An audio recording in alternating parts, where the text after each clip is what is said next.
What? It asks me if I really wanted to watch the stream or not.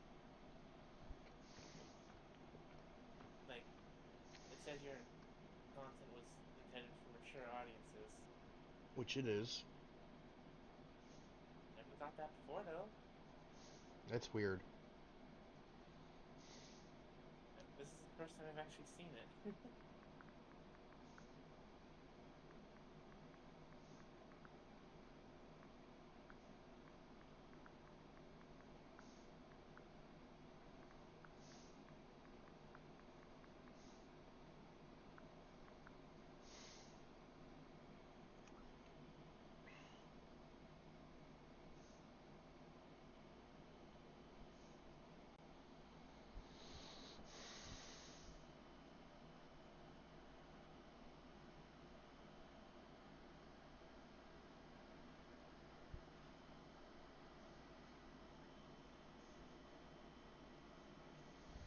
Oh my god. Yes, little bear. Both of the pizzas taste good.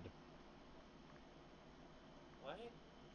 My brother made pizza, and he keeps asking me if they taste good or not. Oh.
And let me just text Latios.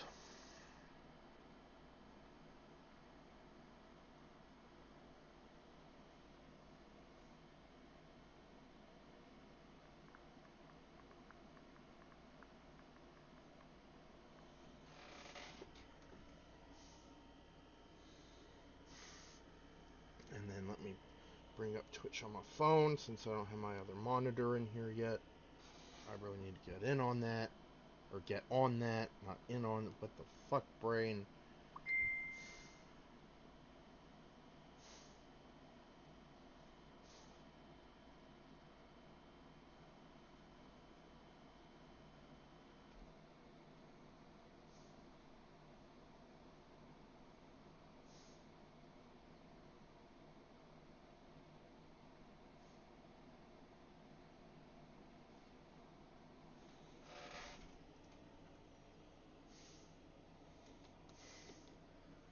Okie dokie artichoke. Hello, everyone. Welcome back to the stream. Vegas Bear here as always, and with me today, as always, is Taro. Hello. Sorry, I got a day off yesterday.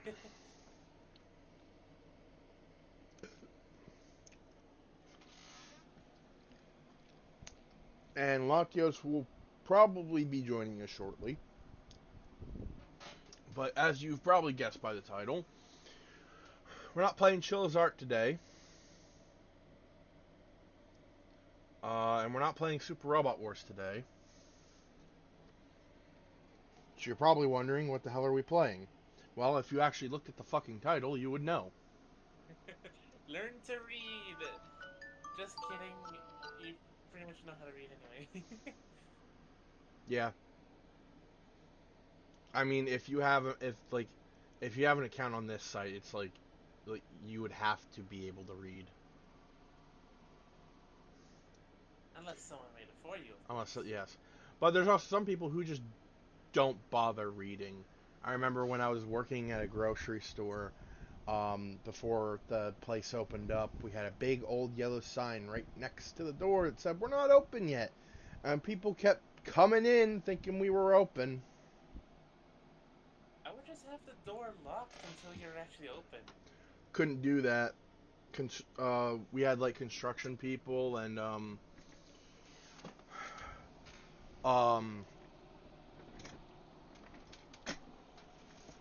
company representatives coming in and out, so we needed to have the front door open.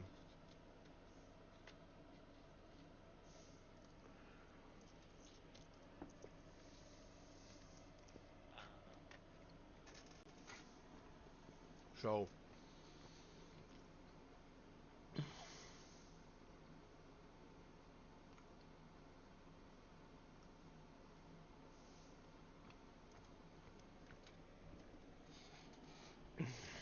all right.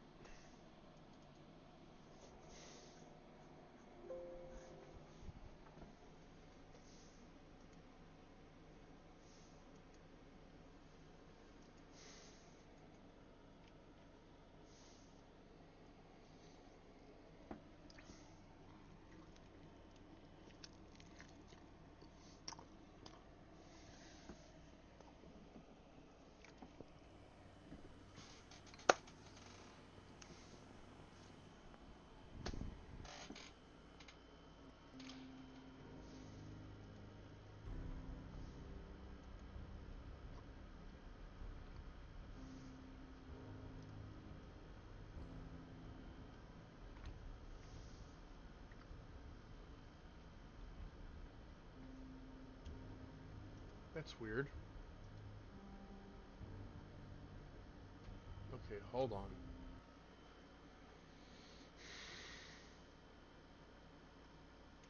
Okay, so apparently I cannot share my screen when I'm playing Fallout 4. huh. Odd.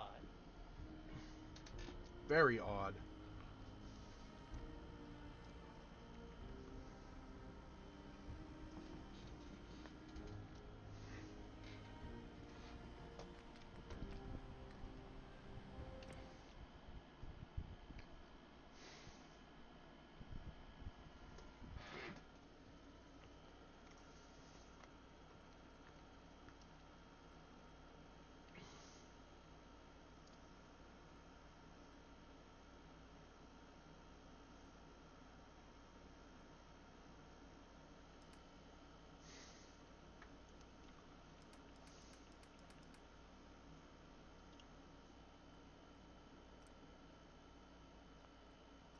Okay, good. Everything is installed. I was worried that it wouldn't be.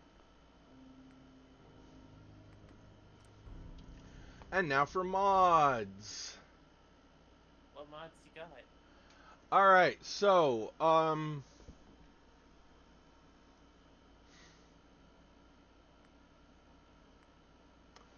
in my library, we got Fallout Who regenerated. Uh, we got the cheat terminal.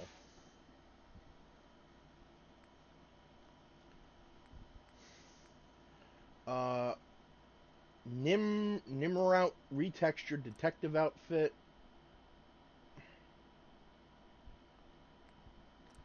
Nimrout combat synth armor standalone. It makes them look like Republic troopers.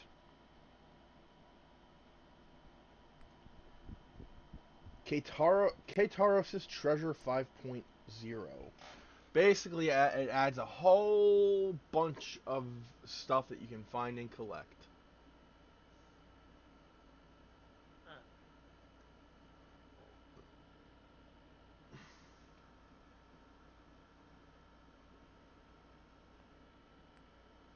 Huh. The Machine and Her, a mod story. Why does that remind me of 9? Pulowski VIP Shelters, Sanctuary Hills Overhaul Redux, Vale Stero's Armored Outfit.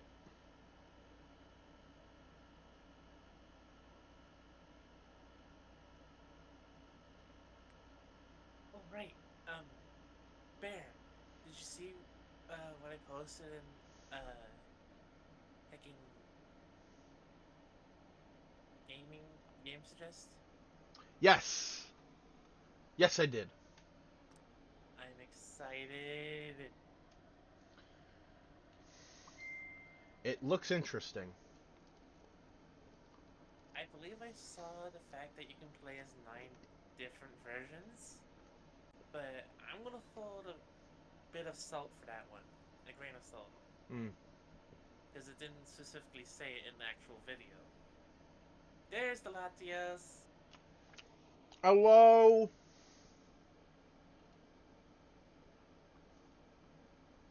War. War never changes.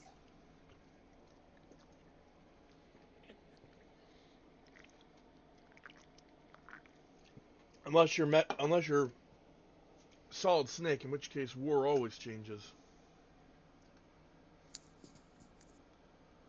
Okay, that move. Okay, I also have Whispering Hills, which I will not enable because I already more or less beat it. I'm just waiting for the next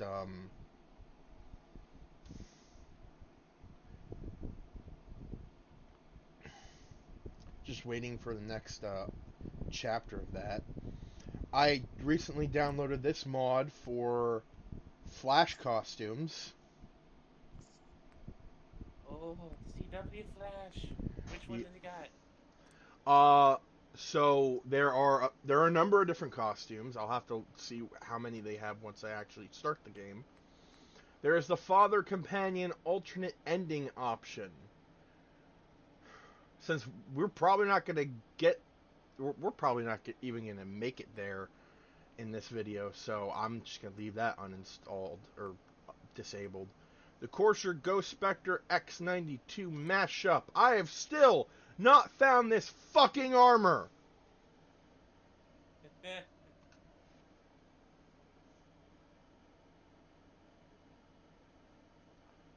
How to tell when you've been sleeping funny? When you wake up and have one of your shoulders go, nah, I don't feel like existing. Yep. Yep. That will do it. We have Far Out Radio, Galactac Armor, Honestly, I'm surprised I haven't seen any Kamen Rider armors in So, here yet. on the note of war never changes, by Optimus Primal of all people,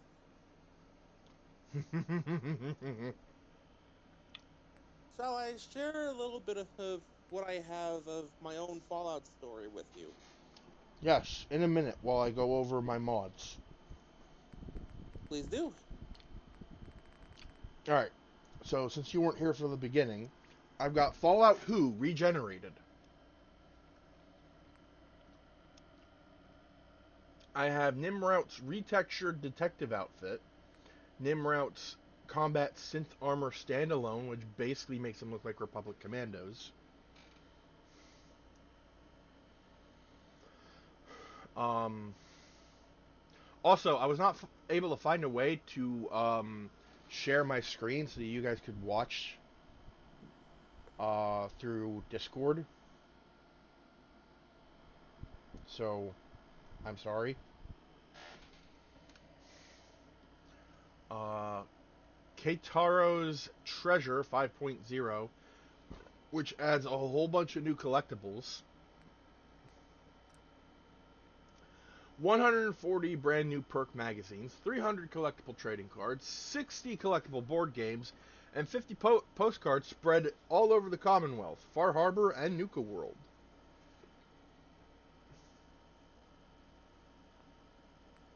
The Machine and Her, which is a DLC style mod quest.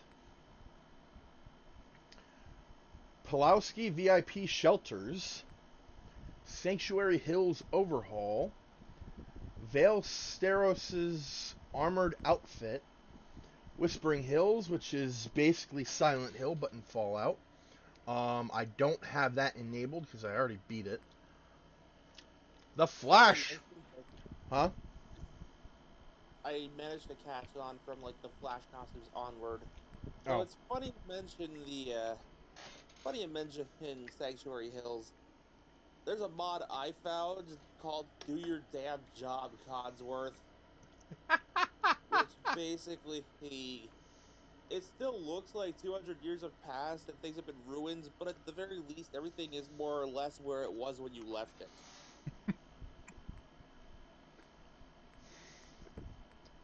Alright.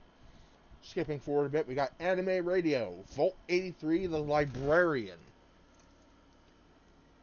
The Wasteland Codex, The Watts Laser Gun, the Starlight Bus Barricade, which I will not enable because I forgot exactly what this does, Drunken Shanty FM, Oh, that sounds fun. Haunted Vault 165,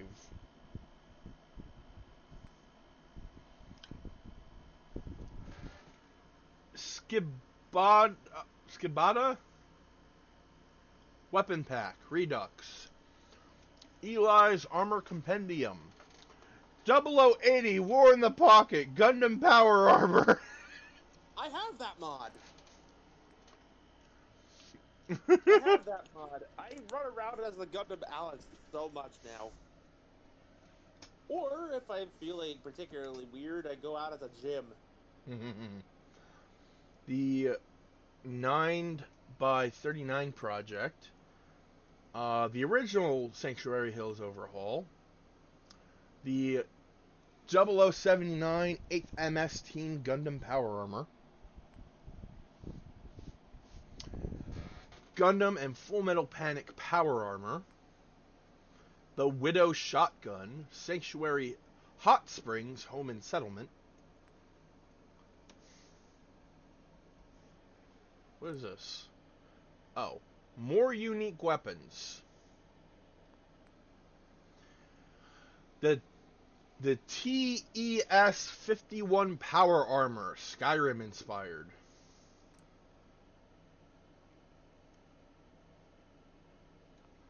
Fusion Gun, the Magnum... Huh? TES, The Elder Scrolls, I get it. Yep. The Magnum Revolver Rifle, the Liberty Power Armor, Workshop Synth Production, which I will not be enabling this time around, the Cult Python, Stumble Upon Interiors. What is this?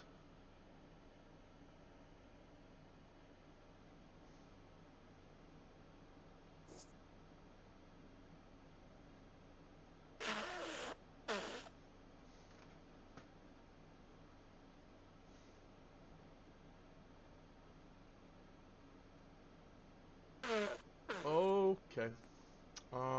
The Remington 1858, Submersible Power Armor.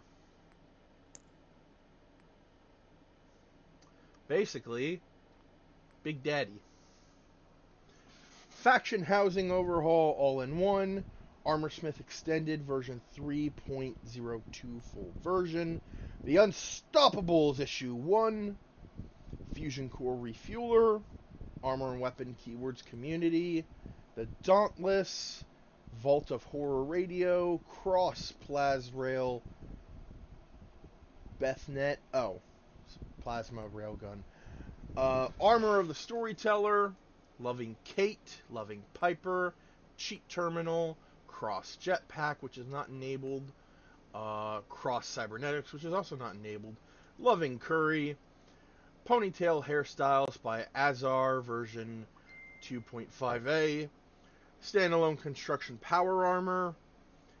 Automatron Protectatron expanded. Visible companion affinity. Sanctuary bridge fix. Why is that not enabled?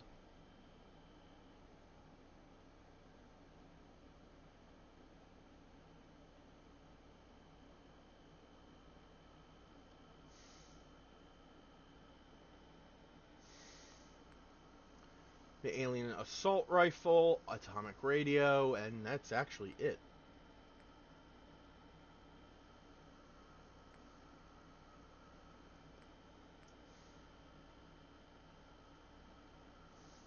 Looks like there's been a lot more added since the last time I played, though.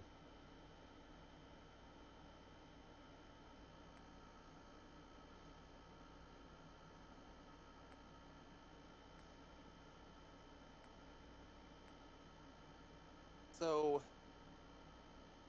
the story I was referencing, I call it Fallout Going Digital, because this was a what if we made this joke scenario, and then it started getting more and more detailed, and I'm like, this is not a joke anymore, is it? Nope. Much like my Thomas the Tank Rider. So, this all started off as a what if Digimon existed in Fallout, even if the computers are basically vacuum tube computers and less advanced than the ones we have in our world in a lot of cases. There's still enough evidence that a digital world could exist in their reality. So that was what I started going with.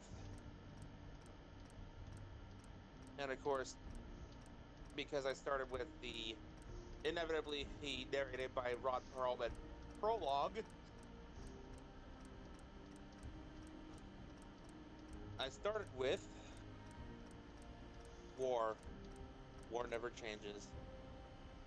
Though strategies evolve and weapons advance, the reasons are always the same. Pride, fear, hatred, a lust for power or resources or territory. When a new form of life was discovered in the computer labs of a local American elementary school back in the late 2020s, the prevailing thoughts of the government remained, when and how can we exploit these digital monsters? They came in all sorts of shapes and sizes, from cuddly puffballs to loyal canines and felines to large reptiles, a variety of machine types, a myriad of random objects and insects. By the 2040s, it became increasingly common for homes and small businesses to have at least one of these creatures around for security or other purposes. When the resource wars started in the 2060s, digital monsters, or Digimon as they've been commonly abbreviated, were right there on the front lines, fighting alongside all the factions involved. Others were kept in research and development for study. Others still were employed by the semi-private defense company Vault-Tec for their Project Safe House initiative, placed intentionally in multiple of their planned vaults to safeguard humanity's future from utter obliteration. Saturday, October 23rd, 2077. It started early in the morning. Nobody is sure exactly who shot first. But the outcome was clear. Nuclear bombs rained upon the world, and civilization came to a stop. Most of the vaults had been sealed in the panic, leaving survivors to simply wait it out until the radiation died down and their government gave them the all-clear to return to the surface. No such signal ever came. Our story begins at Vault 50, 230 years later.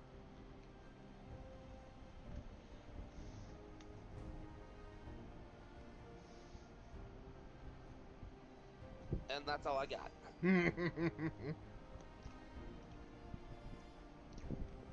That is literally as far as I got before my interest shifted again, and I was like, shit, I was actually having fun with that.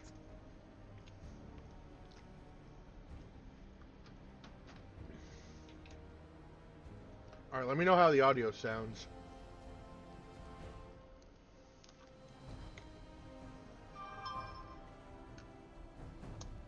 Guys?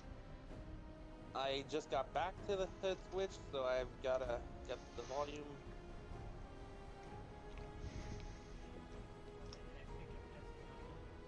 Taro, I can barely hear you. I think I'm passing out again. I might go. Okay. Bye, Taro. Yeah. No need to apologize, my dude. Just go take care of yourself. Go sleep.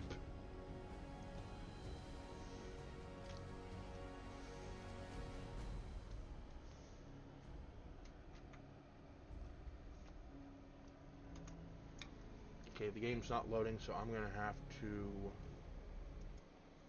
close it. Oh, that happens.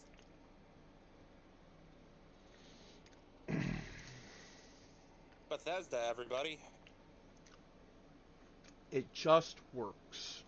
No, it doesn't, Todd!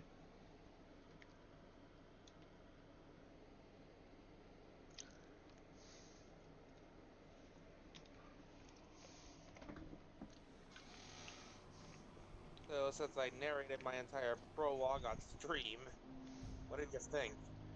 I liked it. I can see Ron Perlman doing that.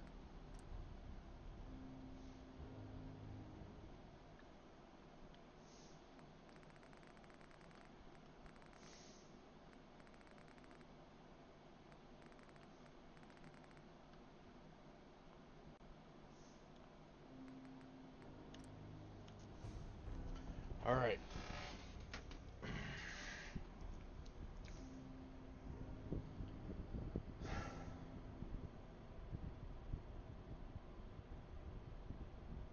So, hang on. Yawn coming.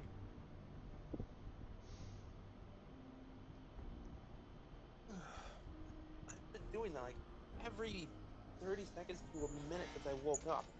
Brain needs oxygen bad. Apparently the air quality today is not great. That's the entire reason me and Bradley are, or me and my brother aren't going to see The Flash.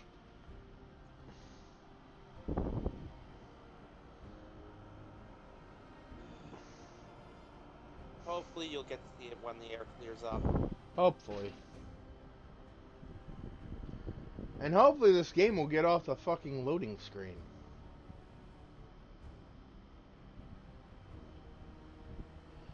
While we're waiting, Bear actually did make a character for the story that I was setting up.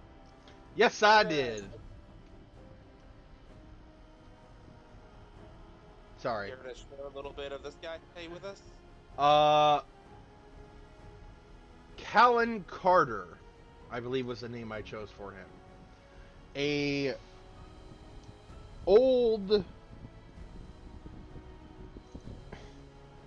old, kind of rough around the edges merchant who's got a good heart and a good head on his shoulders.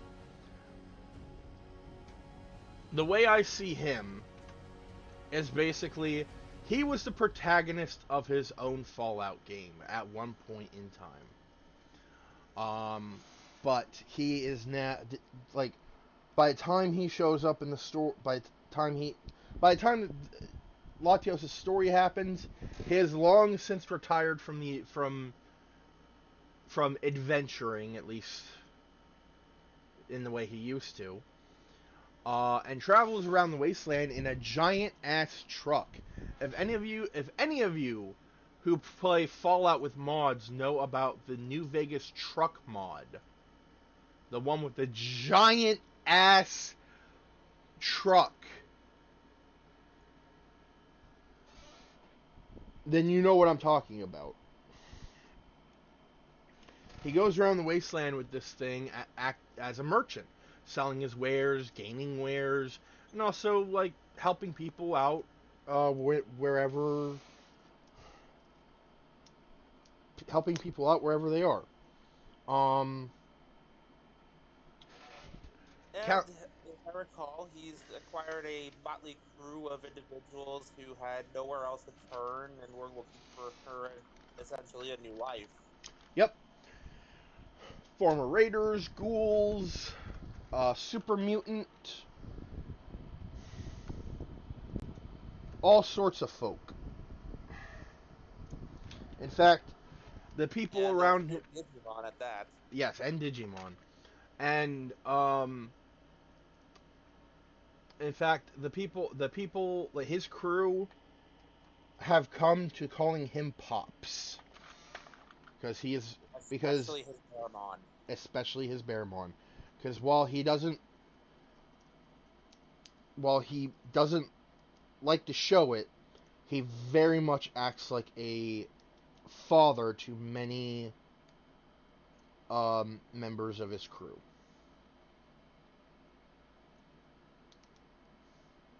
One of these days, I will get a sheet ready to go. Here, let's light up his special stats and come up with some perks like he was actually a player character or NPC. That would actually be really cool.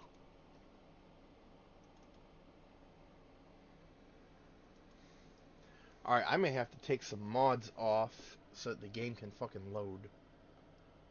Actually, since we're gonna be dealing with special stats and points and whatnot, here's an idea. Why don't you make Callan Carter in your Fallout 4 her like playthrough here? Okay. Yeah. Alright.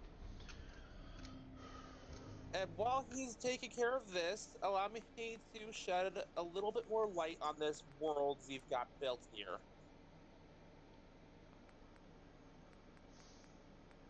First off, as I've alluded to, and basically stated repeatedly, Digimon exists in this world. There are places all over the Ruined country where there are like Digimon exclusive cities or a couple of other types of cities where Digimon are heavily involved.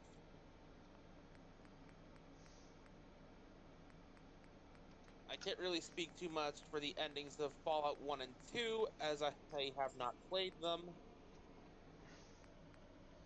You just need to look up a lore video. But as for Fallout 3 and onward,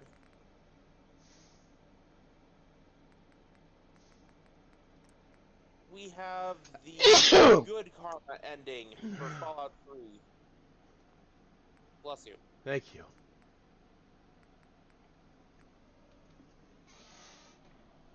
So, the Lone Wanderer chose not to poison the water supply at Project Purity.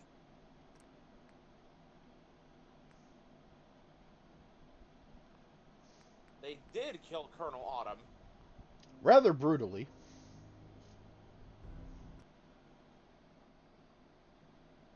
At least that's my headcanon.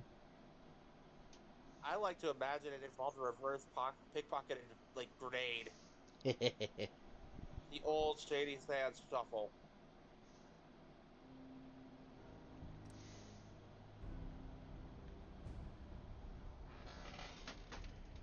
The Brotherhood of Steel did in fact win against the Enclave. Liberty Prime was ultimately disabled for a time during the second stage of their war against the Enclave. Only for the Enclave's base there to be destroyed.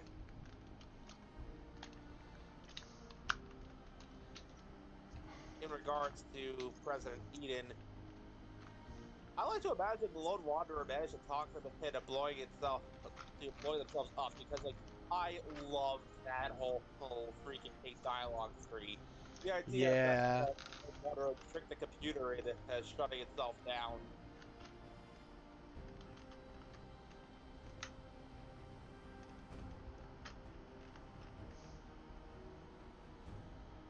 So yeah, I basically went with the standard good karma route for this game.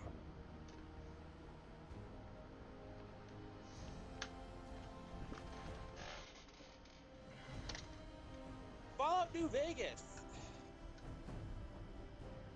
Well, this is where things start getting interesting. First off, the courier was never human.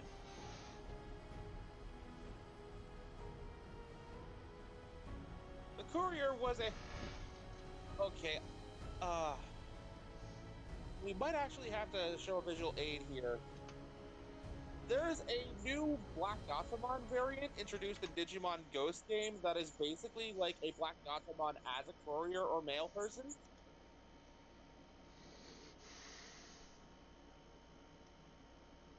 And that is what I pictured this courier being.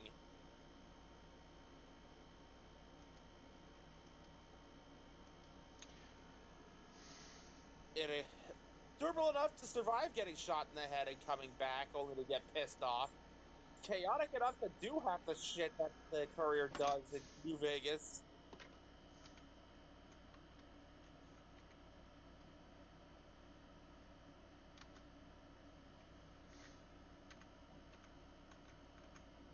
And ultimately, I went with the NCR ending with a slight twist of the Mr. House ending, in that Mr. House is both around and still actively working with the NCR.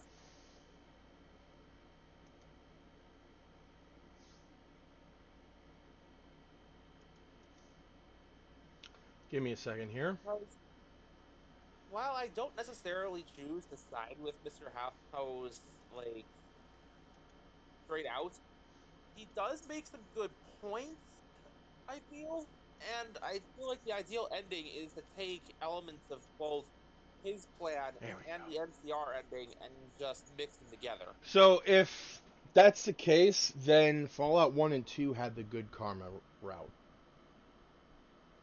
Because otherwise, the West Coast, the NCR wouldn't exist, and the West Coast would be swarming with super mutants. Fair enough.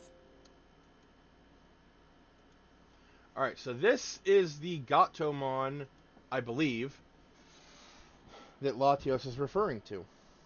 Yes, that's the one. Now just imagine this little guy traveling across the wasteland, and it is adorable. That's our courier, people.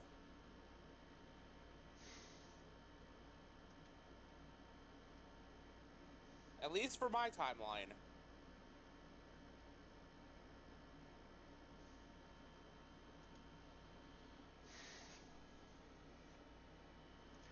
Alright, let's try this one more time.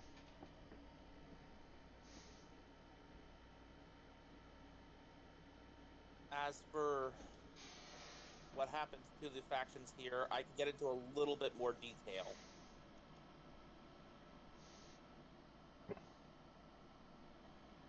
So, first off, Brotherhood of Steel, effectively, he's just kind of left.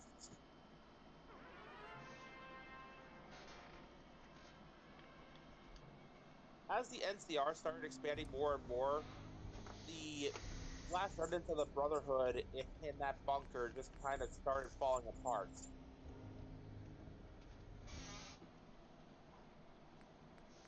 We've already seen some of them were effectively losing faith in their mission and their mantra and everything, so a few of them actually did leave, willingly surrendering and joining the NCR, but not taking any tech with them because they do still sort of believe in the Brotherhood's mantra.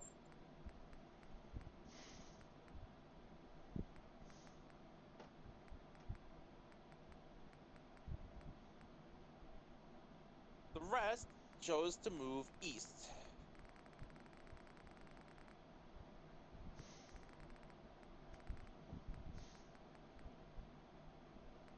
And screw you, tactics is canon.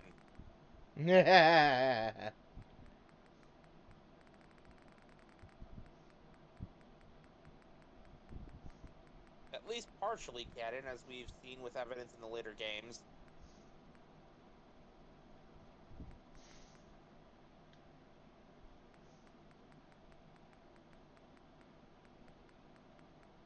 So, particular part, like that particular part of the Brotherhood of Steel, and the few machine Digimon they still have,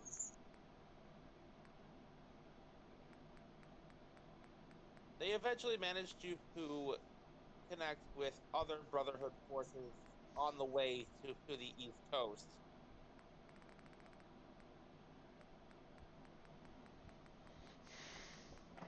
Thanks to the conflict around the Hoover Dam and essentially seeing the problems of expanding too fast too soon, especially with the urging of Mr. House to think about what you're doing for a second, and because if the NCR collapses, he loses his best customers. Mm-hmm. The NCR itself had slowed down for a time. They are still expanding, but much slower.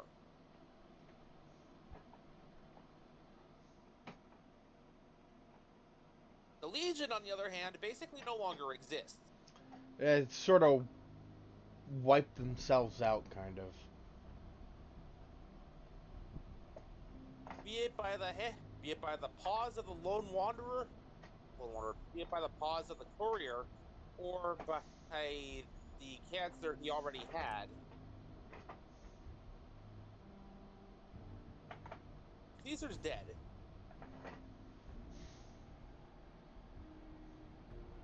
And even people within the Legion, Joshua Graham, who used to be in there especially, they acknowledge nobody else is really capable of leading the faction.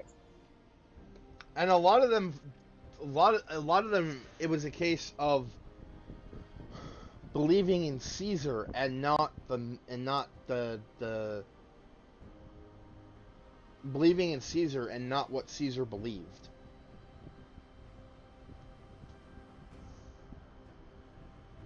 So, even when Legate Lanius was still in charge, it's effectively a bunch of Starscreams trying to take control at the same time. Pretty much. The Legion effectively destroyed itself because without its unifying figure to lead, there was nothing keeping them held together. It was just like a pack of dogs tearing each other apart.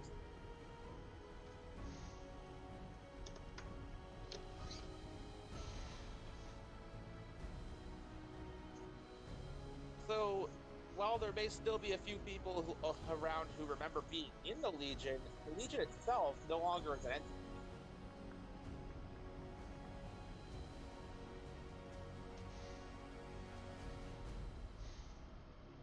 And that's it for the big factions from New Vegas. I can't really go into too much detail with the smaller factions because even all these years later, I'm still exploring and learning new shit about that game.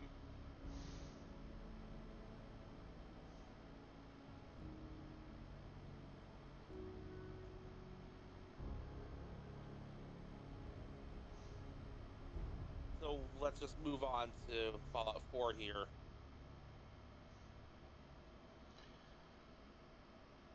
Considering the age of the game, I don't think it's really all that bad to spoil some of these endings. I mean, go ahead. First off, we have another combination ending.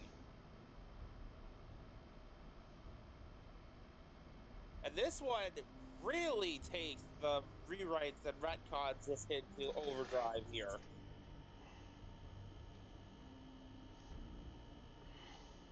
So, first off,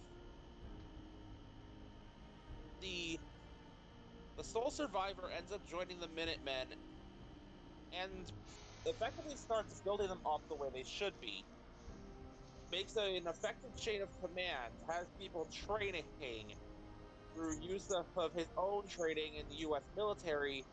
He's effectively building the Minutemen into a more capable faction.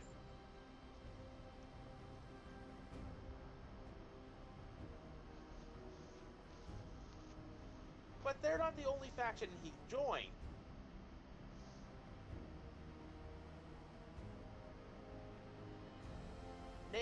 as his default name was, he also ended up encountering and joining the Railroad.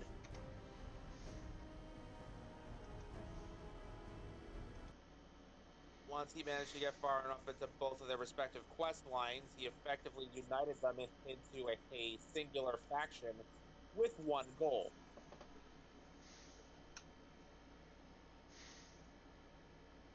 Especially now that he knows how the Institute works, instead of destroying it, he wants to take it over.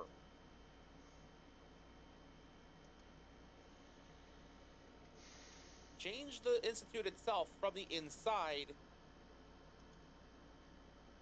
and utilize the resources and technology it actually has to, earnestly make things better for people. Right.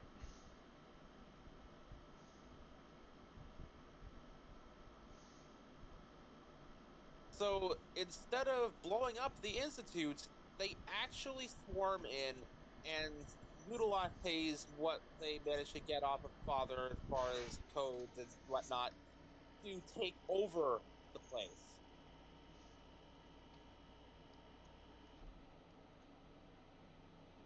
Alternatively, the sole survivor manages to just keep playing the double agent game until Father dies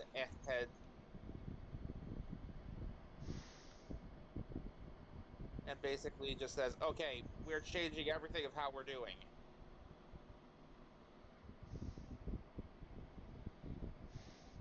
If anyone disagrees, you can talk to the business end of my boomstick. If anyone disagrees, you can go take that up with the super mutants you left roaming around the wasteland.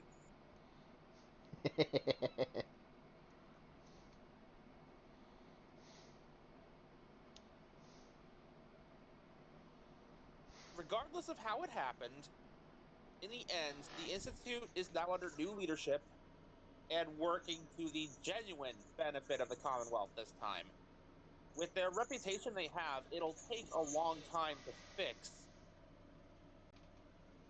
But it's a step.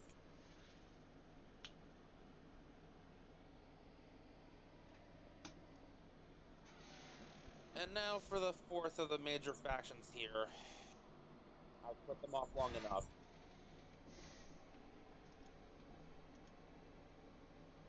The Brotherhood.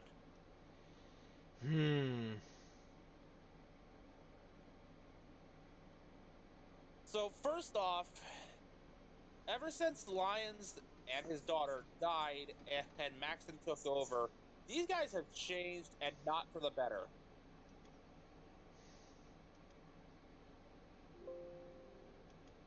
At least, not for the better, depending on your perspective. I'm sure there's some Brotherhood nuts out there who think going back to the original way was the best way, but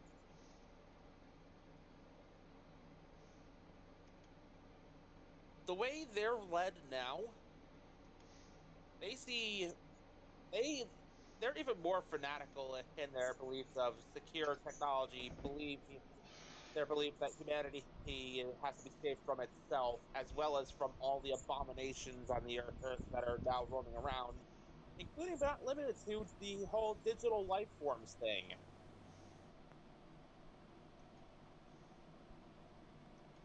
Right. Recall when I mentioned that they had machine-type Digimon prior. Mm-hmm. They were the only exception, because these things were effectively just machines and tools to be used to the Brotherhood.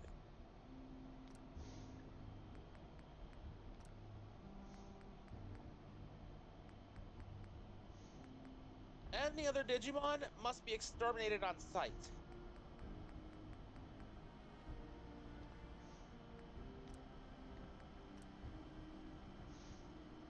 So, one of the first things Maxon did when he took over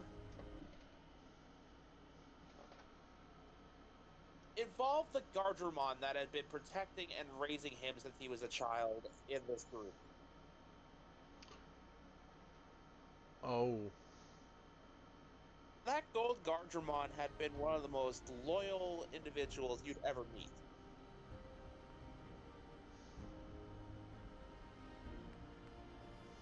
Absolute sweetheart, that one.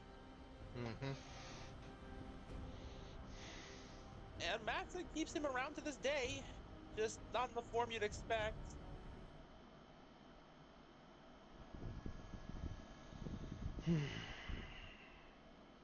Upon becoming the new leader of the Brotherhood of Steel, Maxton had the Guardramon violently disassembled and reforged into a suit of power armor for his personal use.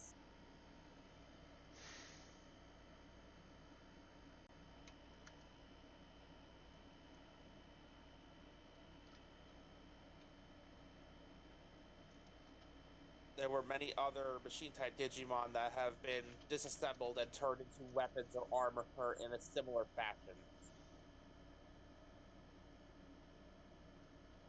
Or used as components to repair computers, because these guys have to be useful for something, right? Mm-hmm.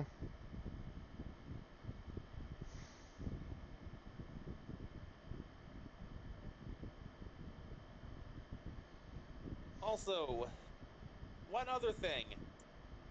I mentioned Liberty Prime. That was a slip of the tongue. I meant Libertymon. Oh my god.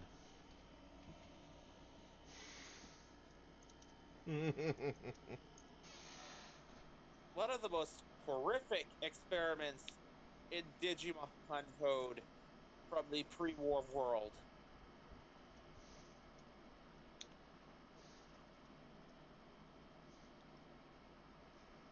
Imagine, if you will, Machinedramon capable of hurling nukes,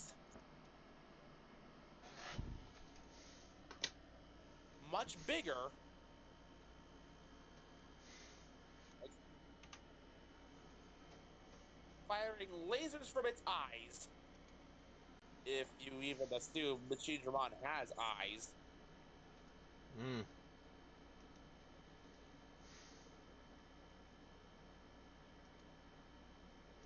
Spouting anti-communist propaganda. Of course.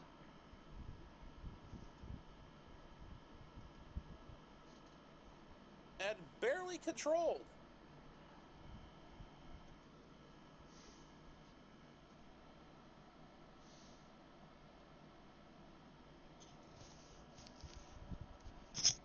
The only thing this Digimon does of its own accord, more so than destroying the enemies of freedom, is protect children. That makes sense.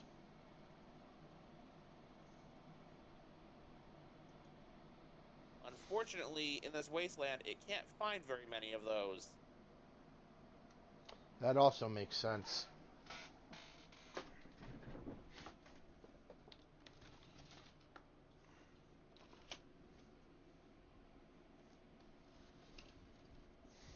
As of Fallout 4's ending, with the new United Railroad / Minutemen faction winning and conquering the Institute, the only loose end was to deal with the Brotherhood.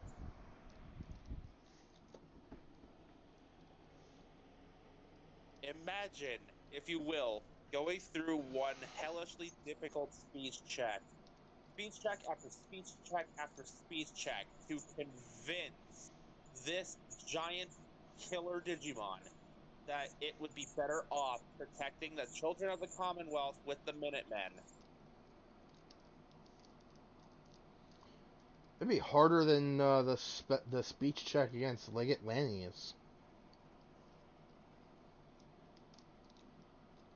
But it would be so worth it if you manage that, because imagine, if you succeed, Libertymon will realize, I've been used. And I'm probably doing more harm than good to the very thing I want to protect by staying with these morons.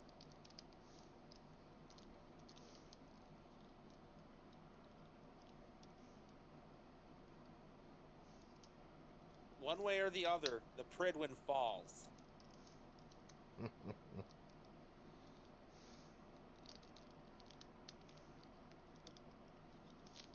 There are survivors who have to scramble to regroup and find a new bunker to, operate from.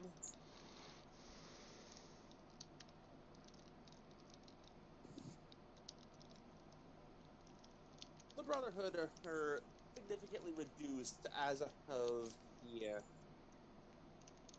the time of my story, but they are still an entity.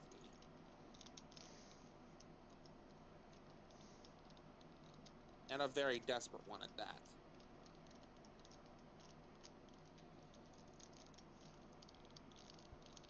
Desperate enough to break into vaults, slaughter everyone inside, and take whatever tech they can scavenge.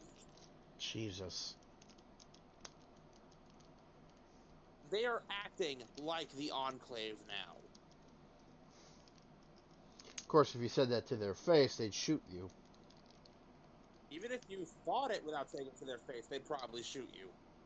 They'd probably shoot you regardless.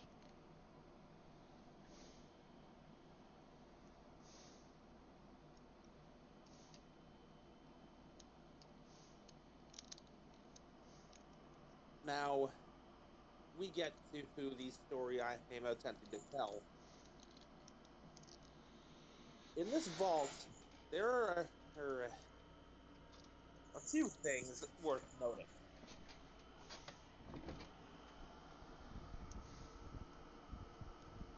The experiment in this vault was basically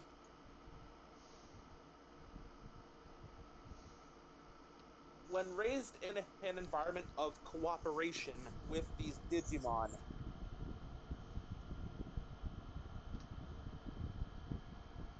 How will humanity adapt?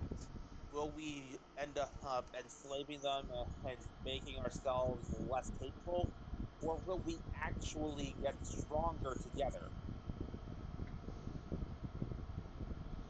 I bet you someone at Vault Tech was laughing at that idea. Like, of course we're going to enslave them. There are a bunch of programs. Fast forward to 200 and some years later, and they're all best. 230 years later. Yeah, 230 there's years later. Private community in this vault. Yes. Meanwhile, the charred skeleton of that Vault Tech employee is just like, yeah. Just nudges slightly, and his skeleton falls apart.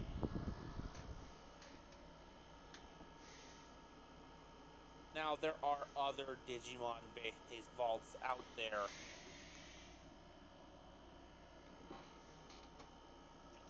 One in particular had a nasty little result of running out of food early on and inadvertently creating a Wendigomon. Oh boy!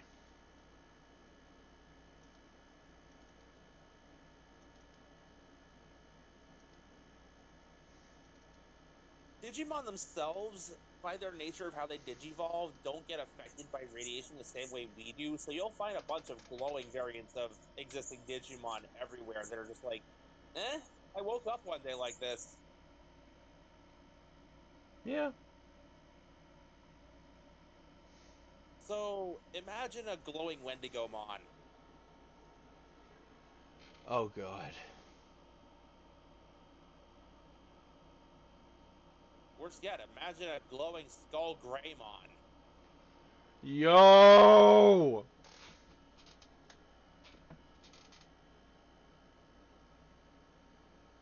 Plenty of them out there in the glowing sea.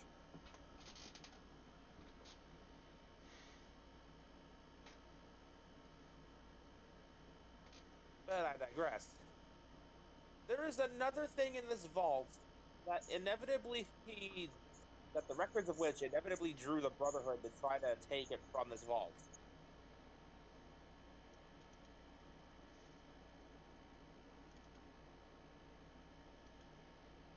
See, we all know of the standard Pip-Boy 3000 model and so on. Mm-hmm.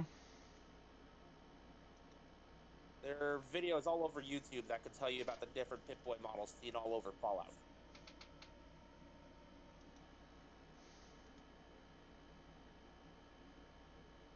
I believe the model that our protagonist for the story is eventually going to get is a 4,000, 4,500, 5,000 model, somewhere in that range.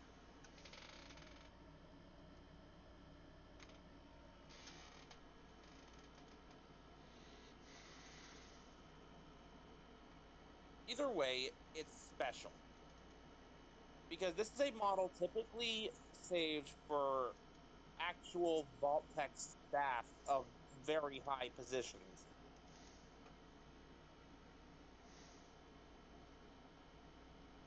One happened to place himself in this vault to try to save himself from the nuclear fire.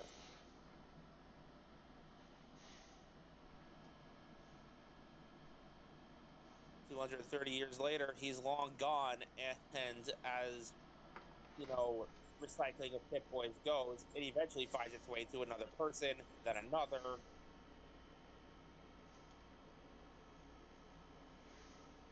And now to our protagonist.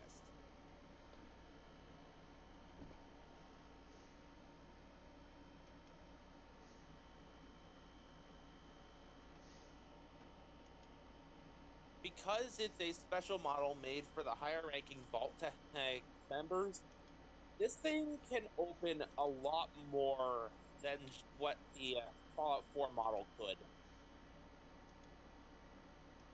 Okay. Instead of just opening the occasional vault, this thing could get you into, like, secret U.S. government bunkers and whatnot. Weapon caches, bunkers, laboratories.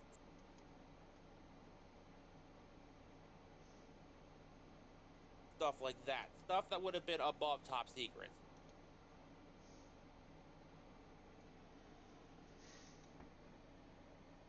Since, as I'm certain we've come to expect, the Enclave, the U.S. government, and Vault-Tec were basically all wrapped around the same pole. Mm-hmm.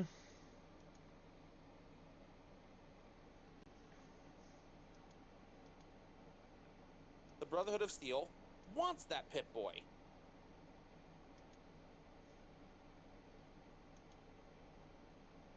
Because if they get their hands on it, then they can get into all these caches of pre-war tech that they can't let anyone else have, and they can build themselves back up. Right.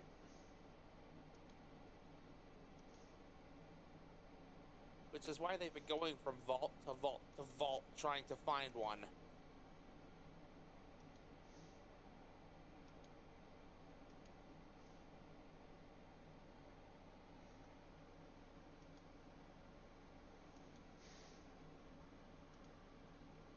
Which brings me back to our protagonist. His 10th birthday, he gets his Pip-Boy in the vault, and he meets his partner for the first time.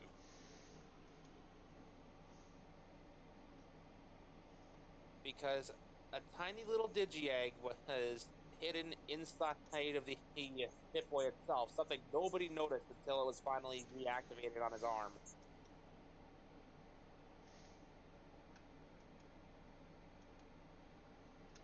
The instant he gets his Pip-Boy and the party gets underway, out pops a Yaramon.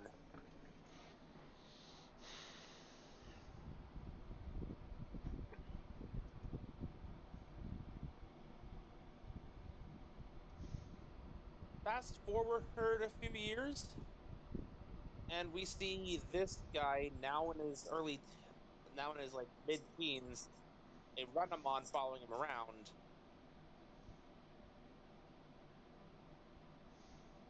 As he's about to take his false version of the goat.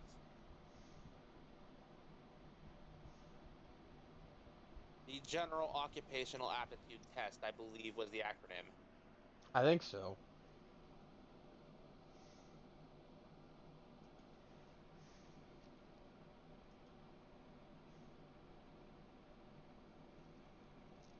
again, this is a case of I would need to actually build my character's special stats, because this one, he's less of a fighter and more of a talker and a tinkerer. Right.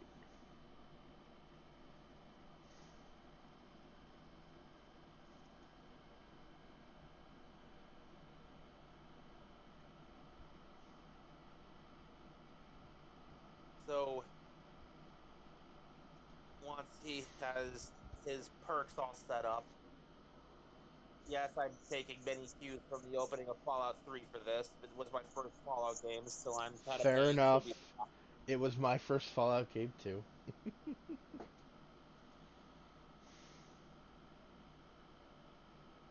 We fast forward a little bit further, and now this character is an adult. Instead of the Renamon, there's now a Mekumon at his side.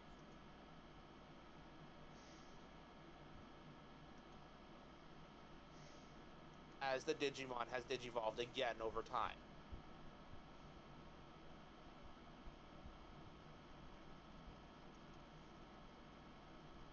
Okay. The Digimon in this vault rarely get above champion level, but they get enough love and good care that they do make it to sustainable champion level before their person ends up getting too old.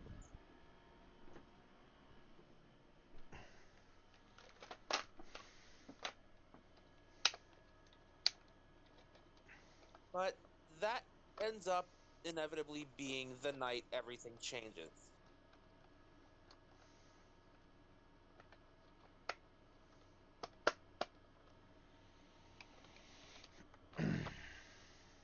That's the night the Brotherhood broke in. Oh, hell.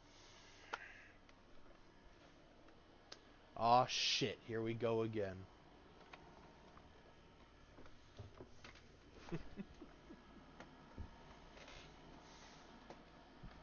That's basically where our story will begin.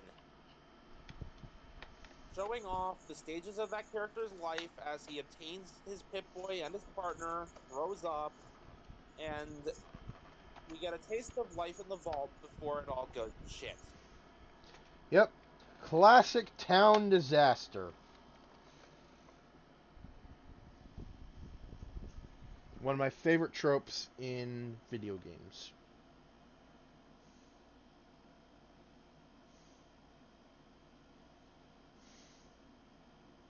And that'll lead us to the escape sequence, where the Brotherhood, having located a vault dweller with a different looking Pip-Boy than the rest,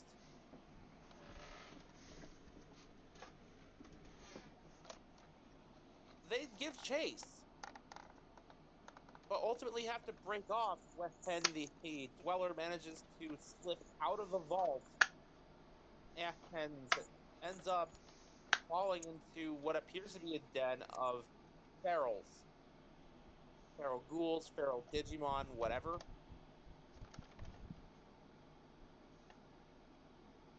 And they decide, okay, we'll come back in a little while. They usually just toss away the Pip-Boy, and whatever they toss away tech-wise, they don't really break it so much as just cast it aside. He can repair a few cross wires.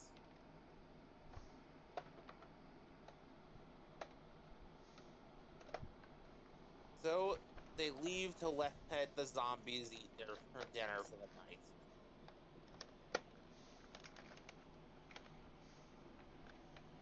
It turns out the ghouls and the Digimon in question were not feral.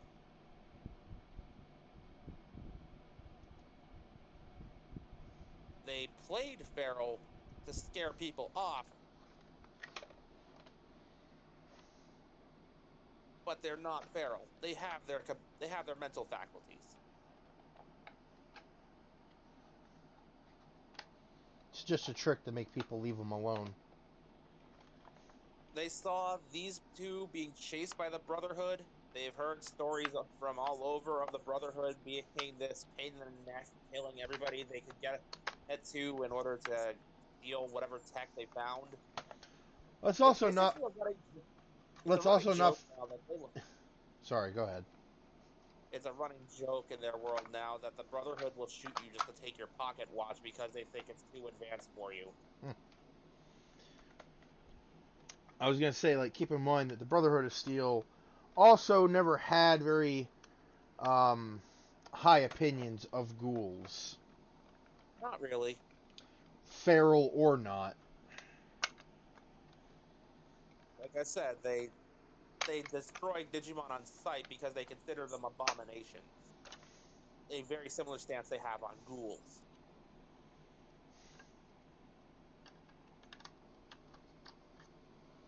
Ghouls, super mutants, whatever else. Ghouls, super mutants, the occasional man with a third arm growing out of his belly button.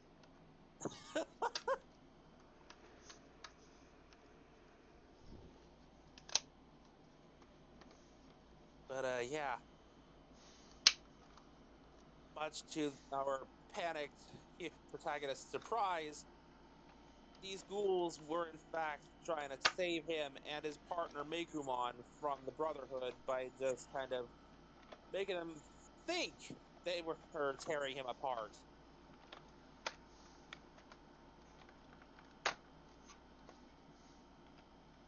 Once the Brotherhood are gone, they explain what's going on, and they direct him to the nearest settlement, a place the Brotherhood have yet to attack because, simply put, they don't have the forces yet.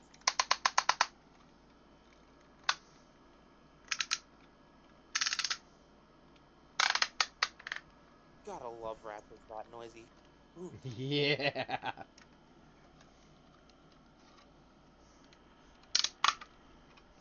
The settlement is called Vault Beach.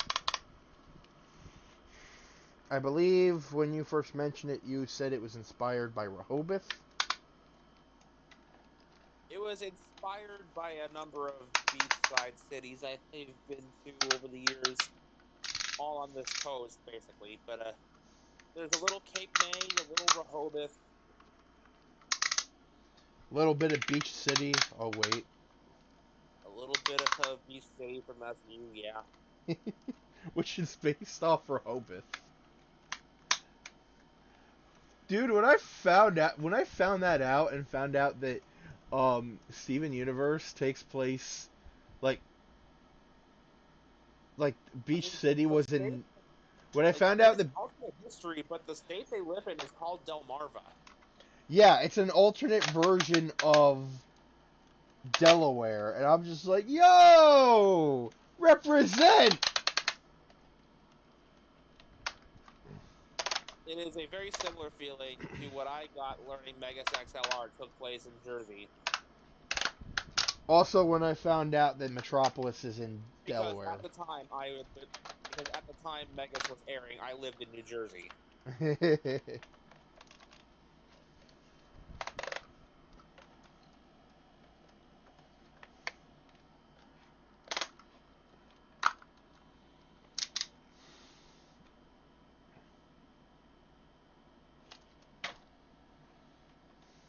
So, yeah, from there, the protag is given his first weapon, a 10 mil in very, very bad state of disrepair.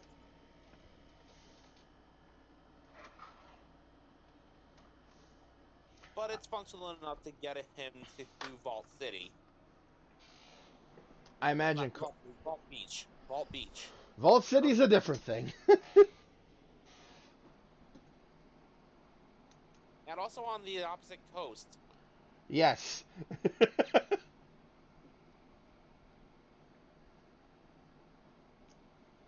So yeah, Vault Beach was, as the name suggests, it was established by the residents of another vault happening to leave at some point within the last 30 years.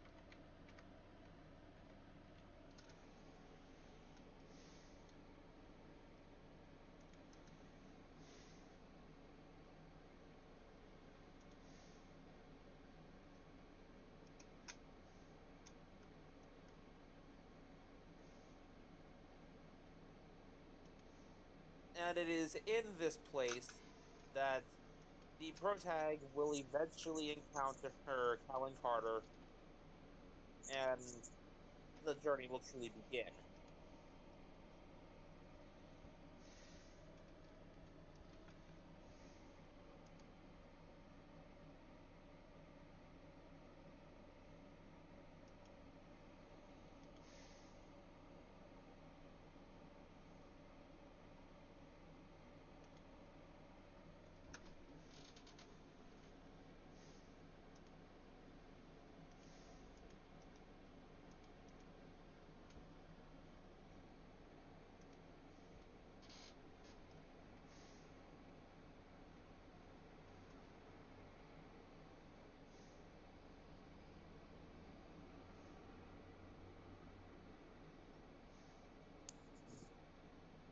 In order to just get a feel for the tone of this place, I started doing like these brief little story snippets in the form of like personal log holotapes that the characters would be making.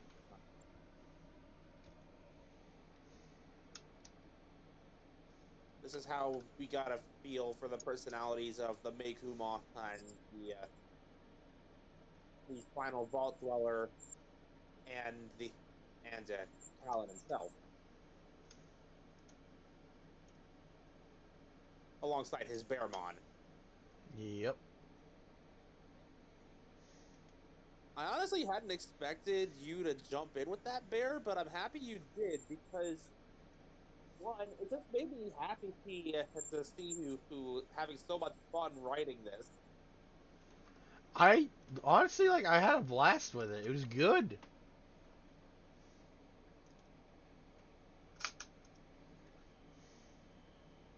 Like it made my day seeing you have that much fun. But it also helps me hammer down the kind of tone I'll be going for with this story.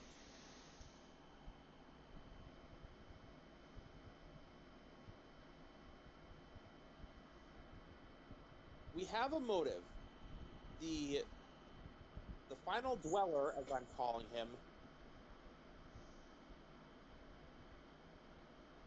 he wants to avenge the friends and family he lost in the massacre on his vault.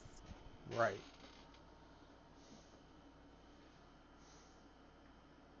The Meikumon just wants to keep him alive. Of course. Because in her eyes, he's all the family she has left.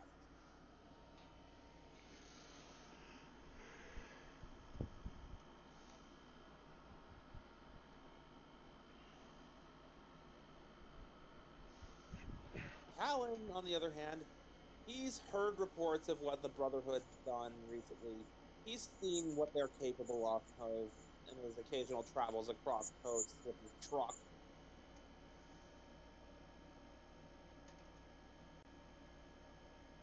And once he hears what happened to this vault,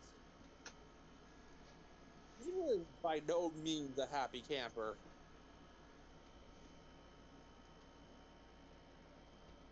Yeah, he was not. Callan, in his old age, has learned to value life. That's why he doesn't just gun down raiders um, or anyone that tries to take his truck. I can imagine he's got a decent speech skill now, thanks to that. Yeah. Talk first, shoot later. It doesn't always work, but when it does work, it really works. That's how he got some of his crew to join. Actually, he managed to talk down a couple people from uh, gunning down some innocent people, and they broke down crying, and Callan just walked up, put a hand on their shoulder, and just it's okay, pal. So it's gonna be all right.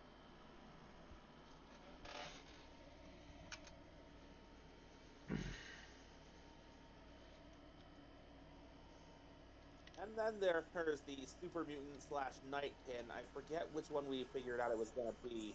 I also forgot if we ever gave it a name.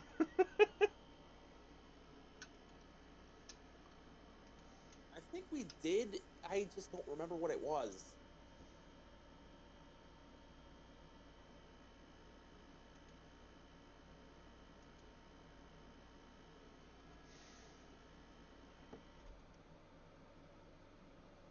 It was like something simple along the lines of like whack or something.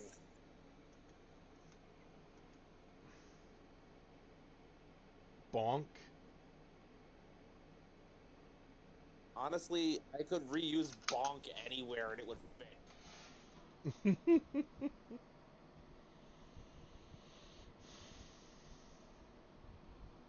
Especially if this Super Mutant signature weapon is a super sledge of some kind.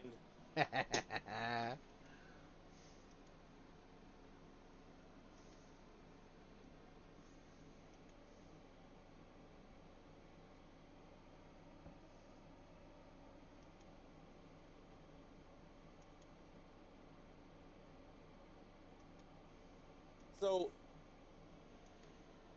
believe it or not, the plot of getting revenge on the Brotherhood of Steel for killing everyone in his vault was actually the revised version of the original plot that I had in mind.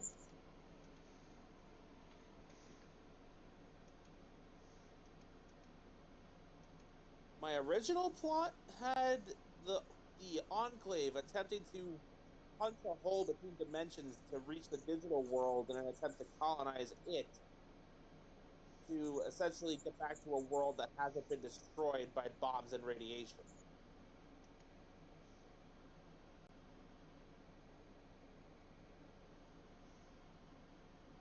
I don't know if I'll still keep that experiment somewhere or not, but I've realized the Enclave's been used way too much. I want to give them a break. Right. Because, like, their shtick is that they're not necessarily supposed to be evil so much as they are pragmatic. They're not evil, they're not good, they're just doing what they feel is necessary for the preservation of the human race. It just so happens they have a very narrow definition of what the human race is.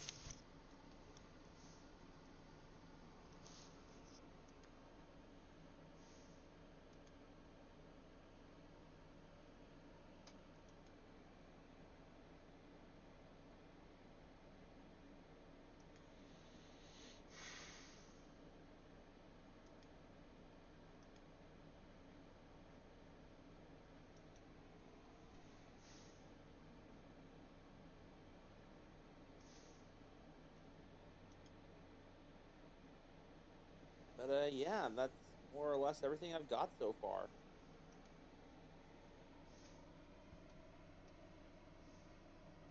The only other thing I could really think of is to describe a little bit more of the mechanics of how Digimon interact with Pip-Boys.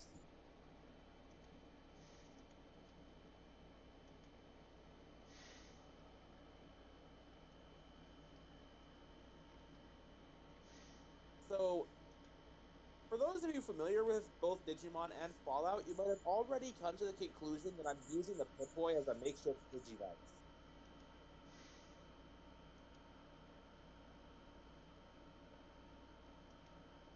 And honestly, I couldn't think of anything else for it because, well,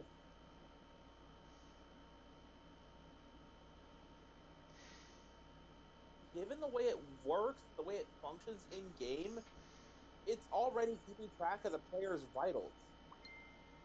It's keeping track of your vitals, your achievements, basically everything you're doing and everything going on with the player character in any given game.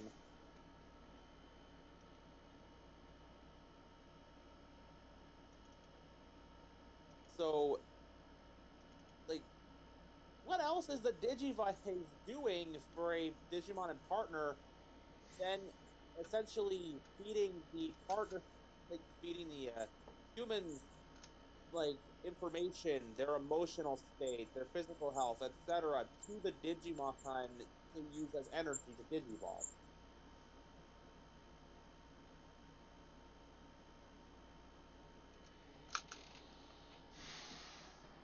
Okay, I think I finally managed to get the game fixed. hour and a half in. Yep.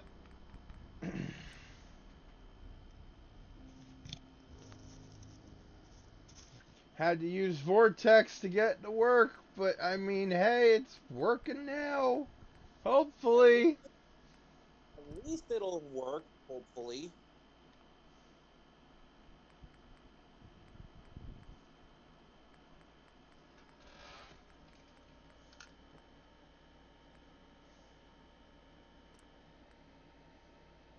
But, one thing I had made mention of in my original draft was that multiple Digimon could be attracted to the same Pip-Boy, or same individual if they feel a strong enough, you know, if the person is healthy enough, you know? Mm-hmm.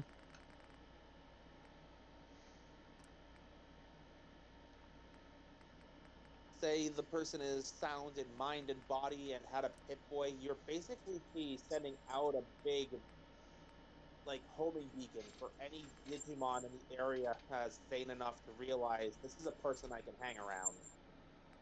Right.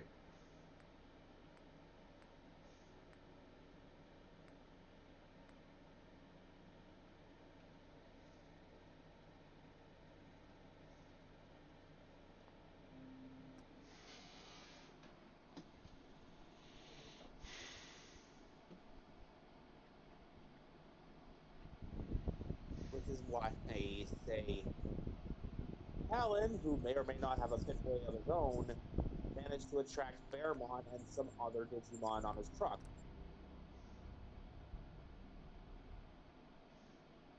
Now, Bear and I already know how Callan actually found Bearmon, but I'm using this as an example.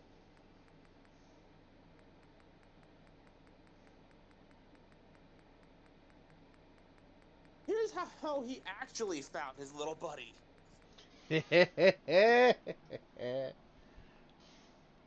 So, Bearmon has an obsession with soda in this universe. Much like me.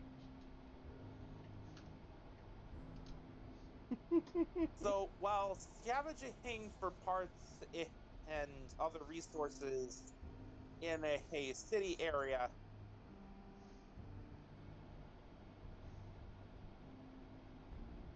Callan ends up stumbling across a Nuka-Cola factory.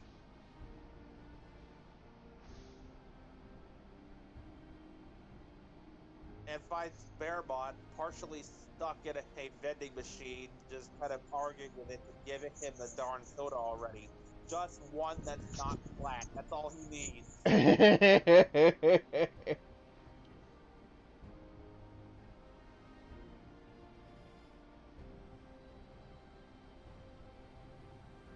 Callan managed to get him out of there and crack the machine open, and the rest was history.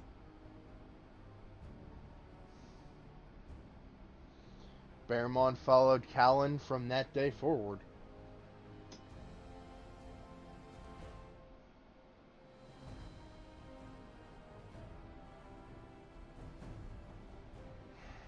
And this is why they have a dedicated fridge exclusively to soda on that truck.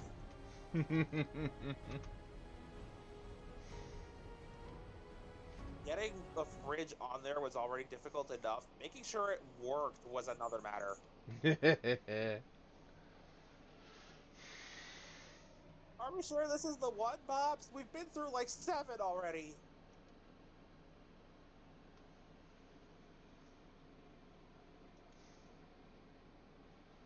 I'm telling you, I've got a good feeling about this one.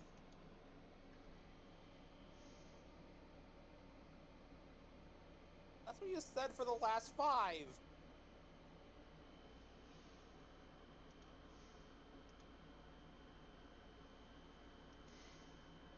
Worst comes to worst, we can salvage parts and make one of our own.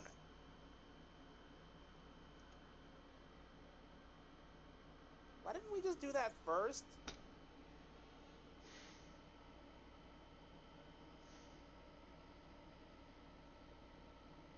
I don't know.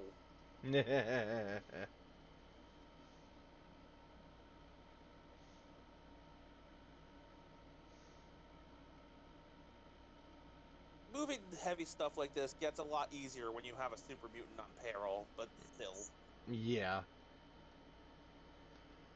Alright.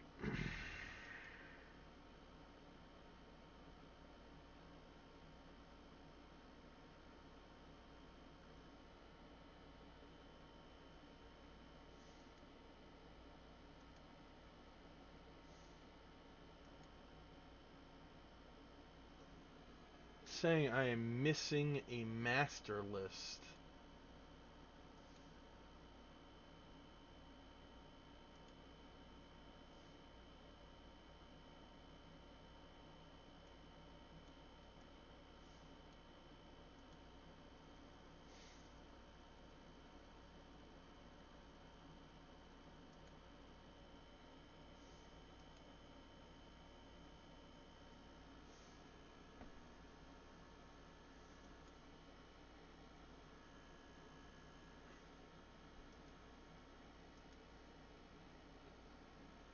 Oh my god.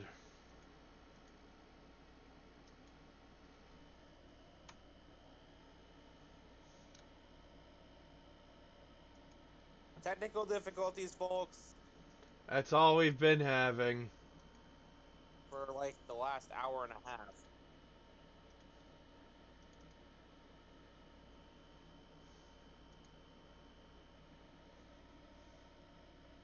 While you're doing that, I'm gonna get myself food or something. Be right back.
No worries, Bob. I'm back for you.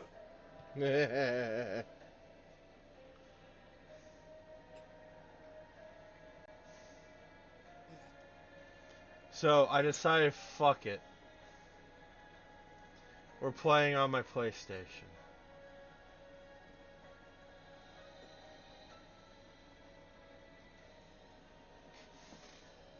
Yeah, like Fallout 4 with the mods I've got, even without the mods I've got, was already unstable enough on the Xbox.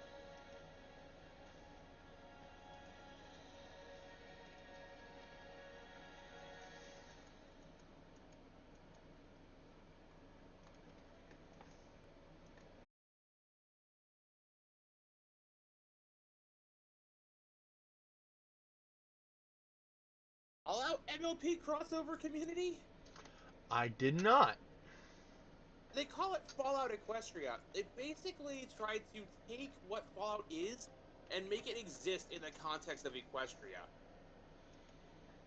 It's wild, and for being something that multiple people full of unconnected backgrounds contribute to, it's surprisingly, well, coherent. Yeah. Like, it seems people already have an idea of what the base set of rules are, so when they add their own stories to this world, they're keeping in mind what those rules are and how to follow them. So it's surprisingly coherent for what it is.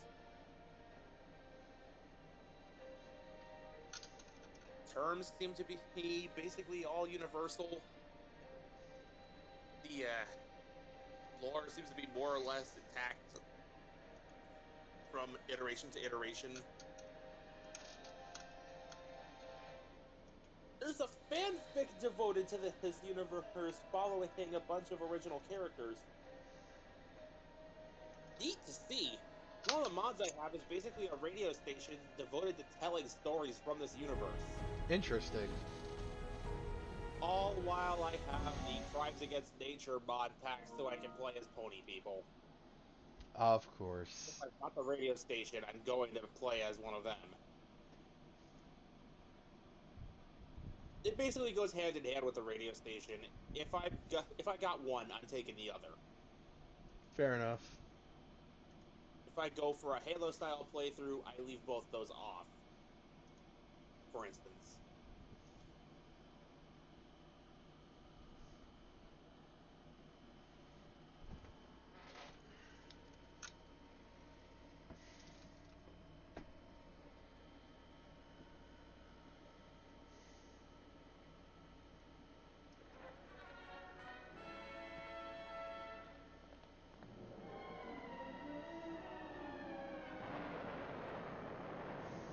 Following total atomic annihilation, the rebuilding of this great nation of ours may fall to you. That's why we at Vault-Tec have prepared these educational materials for you to better understand the 7 defining attributes that make you special. Today we will focus on strength. In the wasteland, essential supplies will be scarce. When an item of value is found, keep it close and away from bullies. The stronger you are, the more you can carry. If you're starting on your console version, I might as well start my copy of Fallout 4. See if I can actually get it to function when I go into town. Scenarios. No matter how strong you are. The more densely packed the city areas get, the worse the game basically starts crashing. For such cases, you must learn to defend yourself using your natural strength. Use anything sharp or sturdy enough to swing. Get creative with your implement, but stay reasonable. And look for anything that can further enhance your innate vigor. The greater your strength, the greater the impact. But remember, some moments require more than muscle. Say what you will, I do love these little shorts, though. And push-ups, because Yeah, they're not too bad. Can do for you. Swing for the fences like the pros, crafting specialized protective gear Like, to keep or building clever they weapons genuinely to have the vibe of the old, like, so there were actually animated shorts shown for military training, and that's what these kind of feel like. Makes you special? Kind of in the vein of Private Snafu. Okay. Showing you what not. And it's that your broadcast ended. Following total atomic Oh, what the annihilation, fuck. the rebuilding of this great nation of ours may fall to you. Try refreshing it.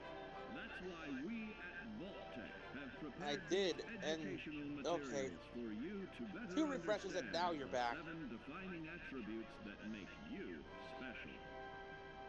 In this chapter, we focus on perception. It is the unfortunate truth that when you go above ground, you will be faced with many post-nuclear nuisances. These frightening menaces will come in all different shapes and sizes and pose an immediate threat to your survival. You must learn to deal with these dangers, but may find this challenging at first. That's why we've provided you with the Vault-Tec Assisted Targeting System, so you can scan the threat and pinpoint areas of weakness. So, fun fact about the VATS thing here, from what I recall, this is basically how they took the original Fallout 1 and 2 combat system and essentially reintroduced it into Fallout for 3 and onward. Interesting. Your perception can help keep you safe during these morally ambiguous moments. Practice your pilfering on youths, the elderly, or the incapacitated. As you continue to purloin your way to success, try more challenging targets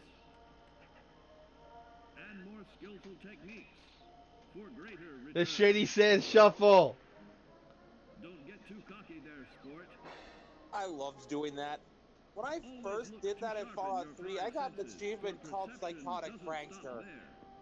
Keenly assessing the unfriendly locals and terrain, handling sensitive munitions with skill in building a long-distance relationship. Regularly study your Vault-Tec provided materials to prepare for survival. And to answer the question, do you know what makes you special?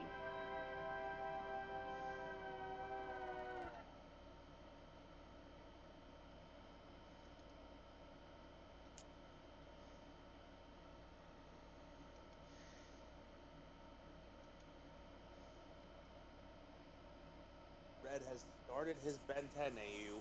Here we go. Oh boy.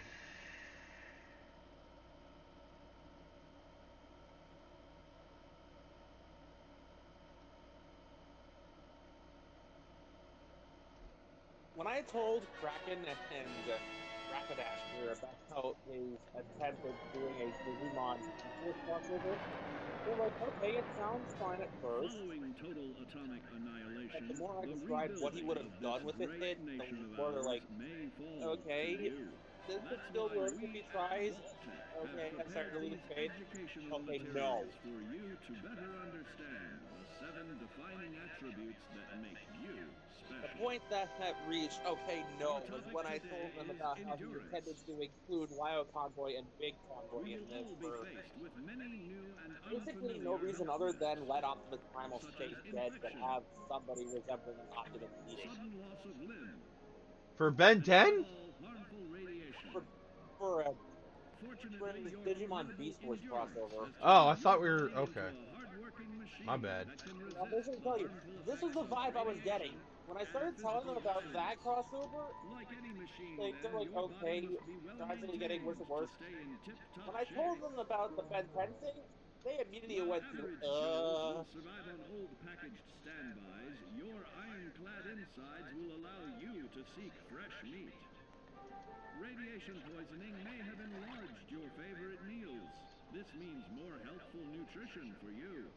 Take caution not to bite off more than you can chew. Endurance can also provide new options for food, some of which can be an acquired taste. Gone are the days of exercising for fun. Instead, you will need to combine athletics with crucial survival activities. The greater your endurance, the further you can go. Just be certain to be mindful of others.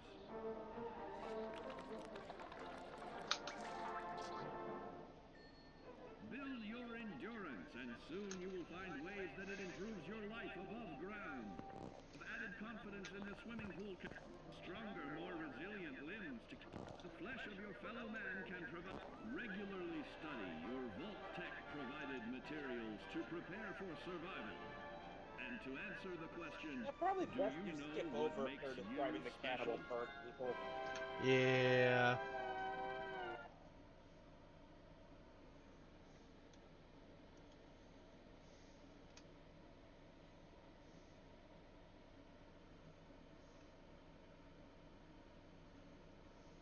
Like, even when I'm intentionally going evil, I avoid that perk. Every time I play Fallout 3, I go straight for, what was that town? North of,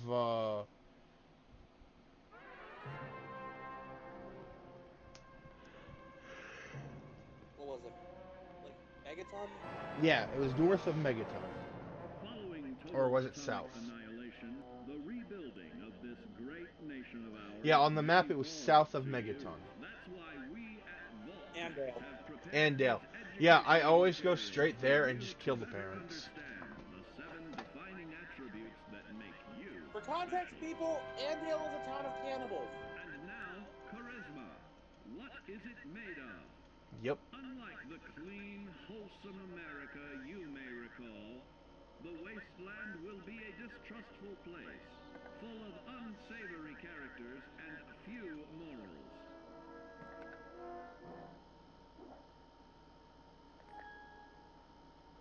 Earning the trust of your fellow man is an often overlooked key to survival. One way to prove your trustworthiness is through fair commercial exchange. Your renowned charisma will enable more favorable bartering. Don't get greedy now.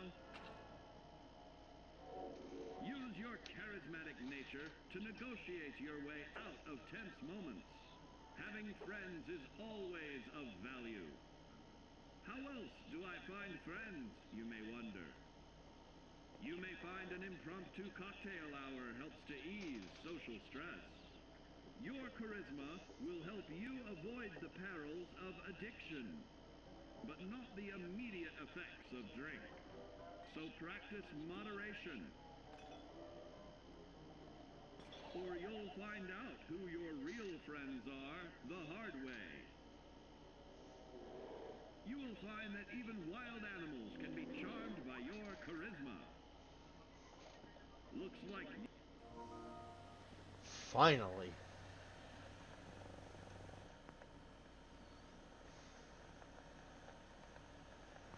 People I've seen play these games say that charisma is basically a useless stat.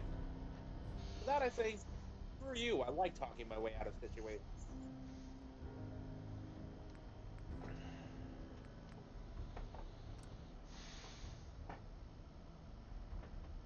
Some of the hardest speech checks can be annoying, but it's interesting to see what happens when you can talk your way out instead of just resorting to violence.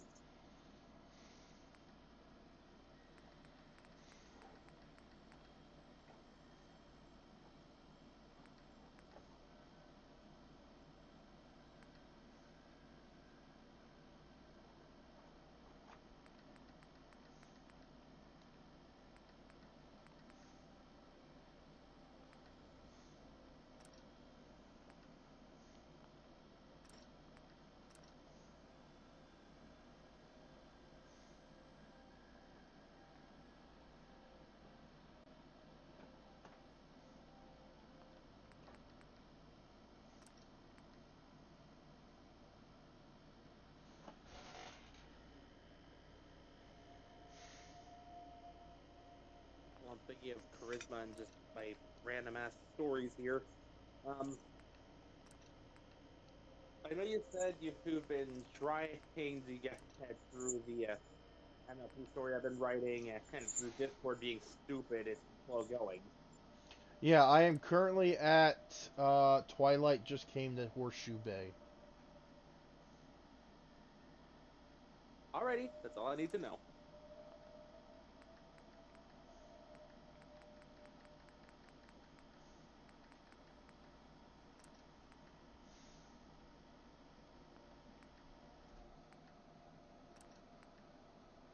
At least for how far in you've gotten. What do you think so far? I like it.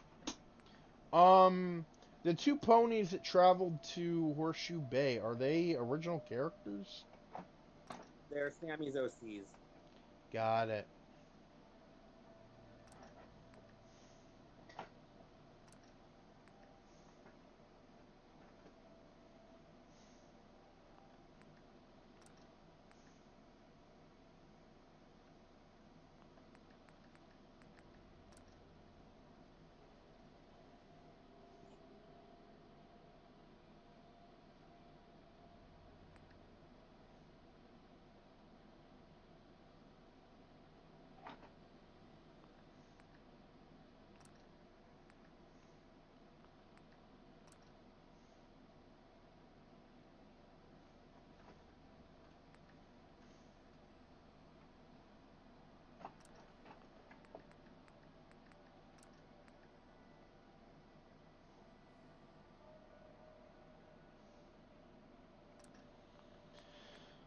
Funny thing about them is, I barely had anything to work off of with them.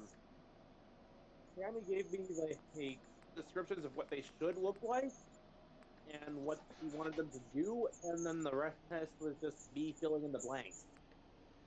Okay. She may have come up with the names and general appearances, but I filled in everything else.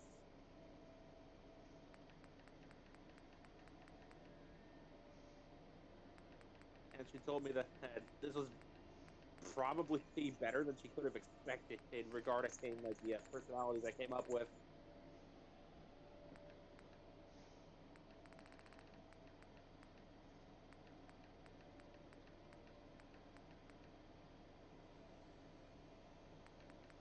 They more than likely will pop up from time to time in the future of the story.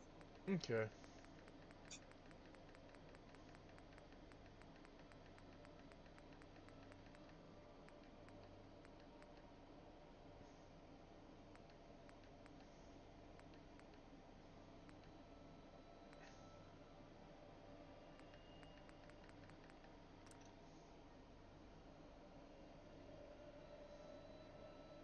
Since you've gotten to the point Twilight showed up, what's your first impression of Midnight like?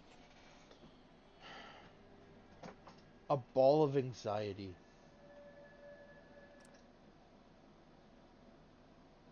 Yeah, that sounds about right. Seems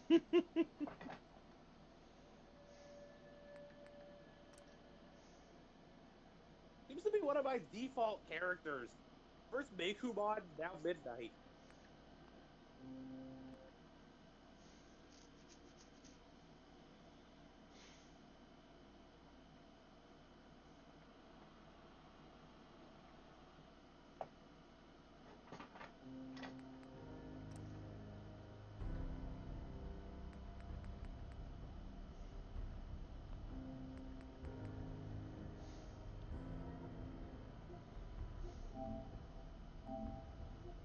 I suppose next I should ask your impressions on the town. Oh, it's nice. It's nice little place by the sea. I did notice, the Twilight kind of brings it up too. There's a lot of like Alicorn stuff. Now she seems to like to her it kind of screams cult, but for me it seems more like um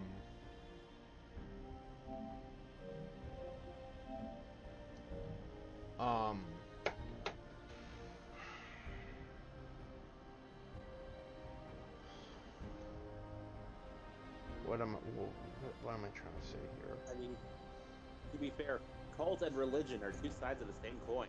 Well, yes, but I'm not saying it seems like a religion. It's like the Alicorn whose statue is there was like a hero to the people of Horseshoe Bay. So almost like worship, perhaps? Maybe not worship, but like admiration. When Midnight eventually gives you the story of this statue later on, you're going to see why. Okay. Because like okay, this is gonna be weird, but it reminds me of Point Pleasant, West Virginia.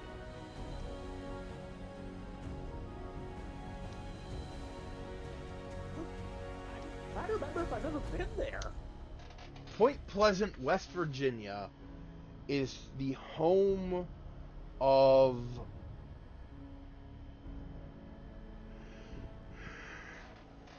the original Mothman sightings in the 1960s.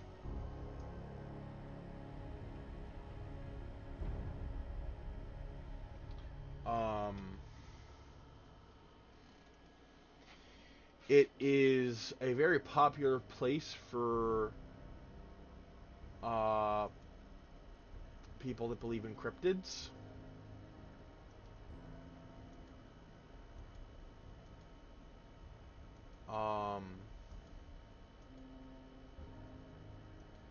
There's even a Mothman museum there, and they have a statue dedicated to the thing. Okay, now I'm certain I haven't been there. This is the weirdest thing. I seem to have a knack for writing for things I've never experienced.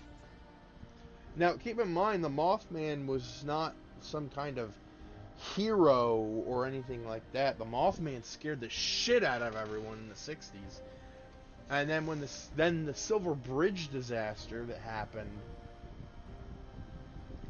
people swore they saw Mothman flying around like hours before the tragedy happened, which led to the idea that he may be a harbinger.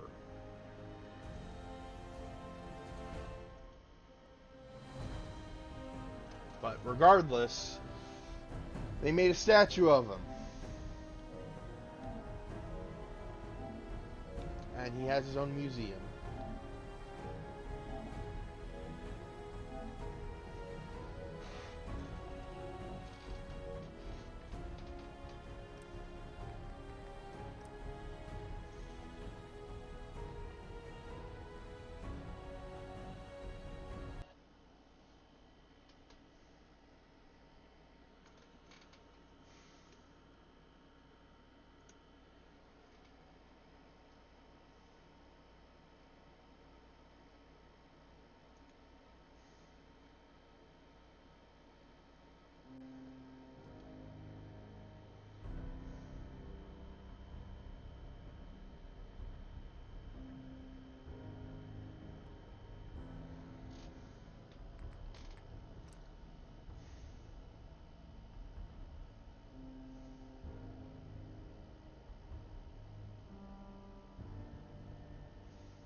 So, fun fact, one of the more interesting mods I've found for my own game on the Xbox basically gives you the Master Chief from Halo as a companion, but the way he's coded, he doesn't count towards your active companion count. So you could have, anyone from the base game or DLC or other mod companions and have the Master Chief following you anyway.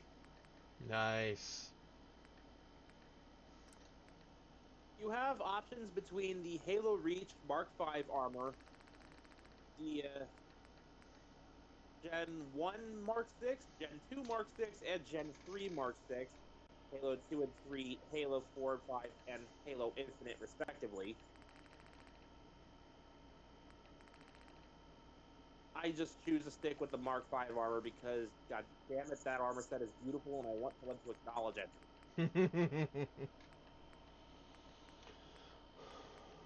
Alright, so unfortunately, because I am playing on the PlayStation version, the mods are a significant downgrade from the PC.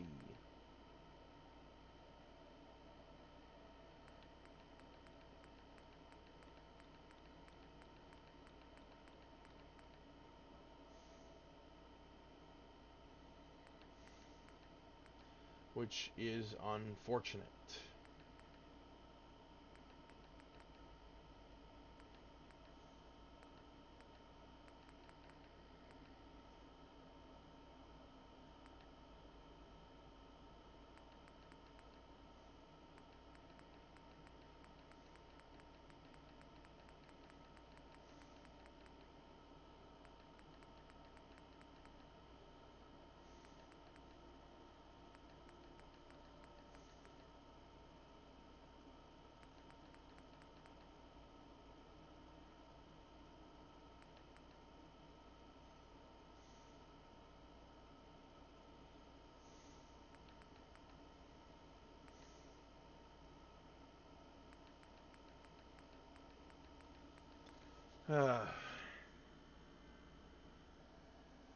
Looking at the time,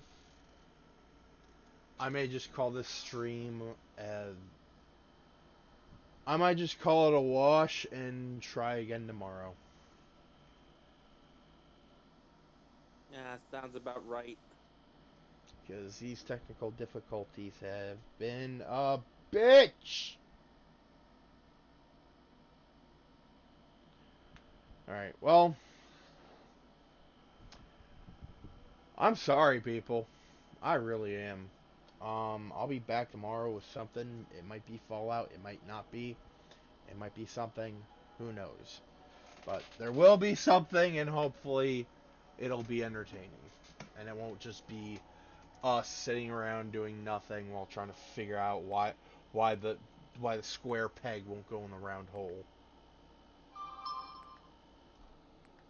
And why the floor underneath the round hole is plaid. That too. Alright. See you guys later.